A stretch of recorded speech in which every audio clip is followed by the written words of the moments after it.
সবসময় যে বাড়িতে রান্না করা বিরিয়ানি খাওয়া হয় এমন তো নয়, বরং বিরিয়ানি এমন একটি খাবার যা বাইরে খেতেই বেশি মজা লাগে। যদিও তা বাড়িতে তৈরি বিরিয়ানির মতো স্বাস্থ্যকর কিনা সেই বিষয়ে প্রশ্ন থাকতে পারে, সে প্রসঙ্গে যাচ্ছি না। আপনি যখন বিরিয়ানি কিনতে যান, নিশ্চয়ই খেয়াল করেছেন দোকানের সামনে রাখা বিরিয়ানির হাঁড়ির গায়ে লাল কাপড় জড়ানো রয়েছে।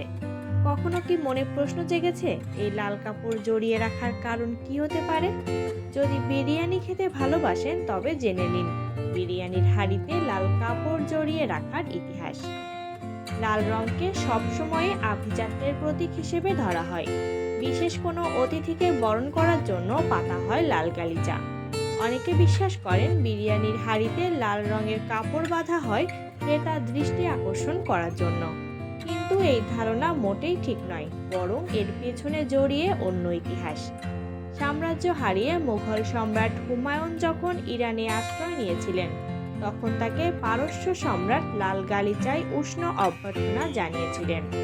তখন সম্রাট হুমায়ুনকে খাদ্য পরিবেশনের সময় রূপালী পাত্রের খাবারগুলো লাল কাপড়ে ঢেকে ও চীনামাটির খাবারগুলোকে সাদা কাপড়ে ঢেকে তার কাছে নিয়ে আসা হতো পরিবেশনের জন্য। এই ব্যবস্থা সম্রাট হুমায়ুনকে মুগ্ধ করে। পরবর্তীতে মুঘল সাম্রাজ্যেও এই রীতি চালু করেন তিনি।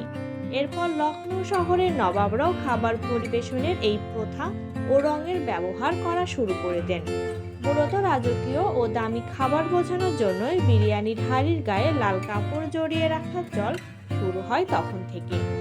বিরিয়ানি এখনও অভিজাত খাবার হিসেবে বিবেচিত হয়। এর হাঁড়ির গায়ে লাল কাপড় জড়ানো আসল কারণ জানা না থাকলেও সাধারণ মানুষ দূর থেকে লাল কাপড় দেখে বুঝে যান কোথায় রয়েছে বিরিয়ানির দোকান।